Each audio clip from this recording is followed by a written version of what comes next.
Hello and welcome to this session in which we will discuss the BYOD, which stands for Bring Your Own Device. Bring your own device to work. Bring your own device to work. Now, from a company's perspective, there is some benefit and some risk of allowing employees to use their own devices for work. What are the benefits? The employees are familiar with their devices. The companies don't have to buy the additional asset. That's good. The flip side, the employees have access to company data. The employees have access to the servers. The employee have access to their software. That's going to create a risk for the company. What do we have to do? Then the company will have to set policies, which are bring your own device policies, similar to the AUP's acceptable user policies that we looked at in the prior session. But since bring your own device is an important topic, we have a separate recording for it. And this is required for the CPA exam. Therefore, we're discussing it in a separate recording. Let's go ahead and get started. Before we proceed any further, I have a public announcement about my company, farhatlectures.com. Farhat Accounting Lectures is a supplemental educational tool that's going to help you with your CPA exam preparation as well as your accounting courses. My CPA material is aligned with your CPA review course such as Becker, Roger, Wiley, Gleam, Miles. My accounting courses are aligned with your accounting courses broken down by chapter and topics. My resources consist of lectures, multiple choice questions, true-false questions, as well as exercises.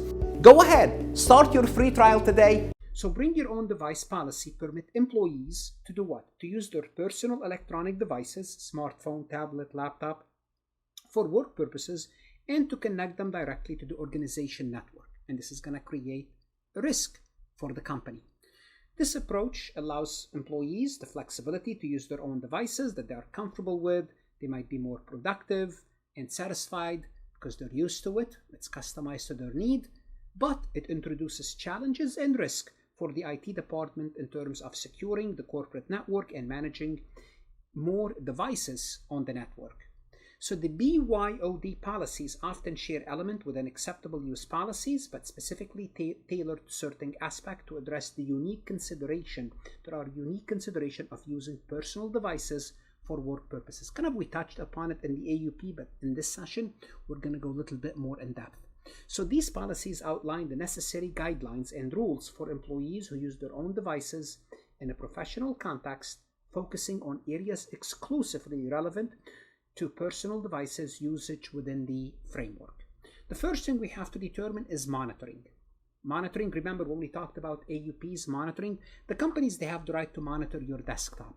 Any computer that you are using that they own, they have the right to monitor it. You're using it, they have the right to monitor it. How about if you're using your own computer? So the scope of the company's oversight over activities conducted on the employee personal devices can differ because now they are looking over your computer. It's going to be influenced by the company policy, and here you have to be careful because you have to balance the need for security. The reason why they want to monitor your system to make sure it's secure, but at the same time they cannot look at personal information. So they have to balance between your privacy, if this is your personal laptop, personal computer you are using for personal use and you are using for work use. So they have to respect your privacy. At the same time, they want to make sure the system is secure. So here, organizations are tasked with implementing a level of monitoring that safeguard against security threats. They want to look if there's anything that's going to threaten their data, such as cyber attacks, while also upholding the privacy rights of the employee. For example, a company might specify in its policy it will monitor access to certain high-risk website. They will tell you this. If you're going to go in there, we're going to be monitoring you. Or the transfer of sensitive company data. Once there's a transfer, we have the right to go in and inspect to see what's going on. But they will not inspect personal emails or private messages. Those are yours. And here what they do is they kind of draw the line defining the boundaries of its surveillance effort, surveillance capabilities to protect both your interests and the company and the company's interests. Another issue that could come up when it comes to the BYOD is the ownership. Who owns the data that's sitting on your personal laptop? Different organizations have their own approaches to handling data on personal devices that are used for work. But here's the general rule. If the data belong to the company, well, including any record, client information, contact list, that's company property. However, there might be exception where the employee returns certain rights over certain data. For example, if an employee uses the personal devices to develop a unique software or creative content outside of their work responsibilities without using the company resources, well, this product might be considered the employee property, not the company's, even if it's stored on the same device used for work. So if it's your data, if the company's data, obviously that's clear cut. But if you create something, it might be related to work, but you used it using your own effort, your own resources, then it's your property. Also, another issue that could come up is, what if something goes bad, the employee is sued because there was a breach of data on their system? Who's responsible? Is the employee responsible or is the company responsible? Here, the BYOD will have to spell out what's going on. Policies often clarify situations where employees might bear the responsibility for personal liability as opposed to where the company is responsible. Also, these policies must address what's going to happen in terms of if there's any indemnification, outlining who will be accountable, who's going to pay for the losses if either the employee or the company is found at fault, is found at guilty. For example, if an employee personal device is used in a manner that violates company policy or legal regulation and they were sued, the policy might specify that the employee is liable because they themselves violated the policy. Therefore, they are responsible for damages or penalties. On the other hand, if the company failed to provide adequate security measures for the personal device that's connected to the network, and as a result, someone break into my personal device because you did not provide enough protection and they were able to breach the data, that's a different story. Then the company will be responsible for the damages. So what you're going to have indemnification clauses in those policies aimed to make clear who's financially responsible for specific types of losses or damages, providing a framework for handling such situations. So something like this will be in the BYOD.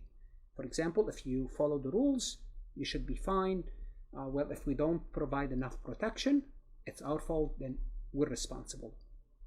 Restriction. They can restrict what you can and cannot do.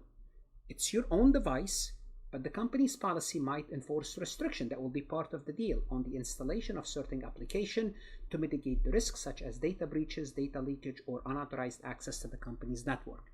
If you want to use your personal device, that's fine. You have to be restricted. For example, the policy might prohibit the use of file sharing apps that are not approved by the company, or the installation of social media app that could potentially expose the company's confidential information. The goal here, again, is to balance the employee freedom to use their own device with the need to protect the organization's digital asset, ensuring integrity of its security network. So this is what you need to know basically about the BYOD, but it's something that you need to be familiar with when it comes to the CPA exam. Let's take a look at this multiple choice questions from farhatlectures.com. A BYOD policy includes an indemnification clause stating that the company will not be responsible for losses resulting from unauthorized use of an employee device. This clause primarily protects what? Does it protect the employee by absolving them from all financial liabilities? No, that's not why they have this clause.